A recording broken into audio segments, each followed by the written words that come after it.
Looking forward na sa kani-kanilang summer plans ang Kapuso Stars. Saan pa nga ba ang usual summer destination kundi sa mga beach? May unang chika si Athena Imperial. Sa kabila ng kanyang busy schedule, gusto raw ni Kapuso actress Bea Alonzo na ma-enjoy pa rin ang summer.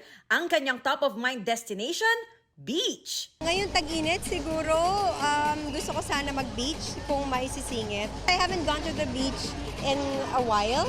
Medyo matagal na yung huli ko. So I really am looking forward to going back. I'm actually working this summer.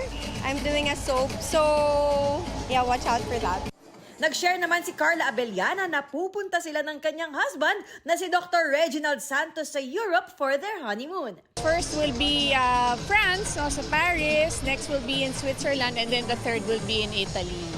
Bukod sa pagsama sa Sparkle Run sa Mayo, excited ding mag-beach ang PBB Celebrity Collab Edition 2.0 alumni na sina Heath Hornales at Caprice Cayetano. Gusto ko makapunta po ng Boracay, tsaka pa makapag-swimming po. Kasama ba yung PBB batchmates or with your family? Abangan na lang po. Pupunta po kami sa Boracay for a brand po. Looking forward naman si Kaylin Alcantara sa kanyang next project. Nagtatrabaho man daw, ma-e-enjoy pa rin niya ang summer. Itong next na show ko, connected din siya sa summer vibes.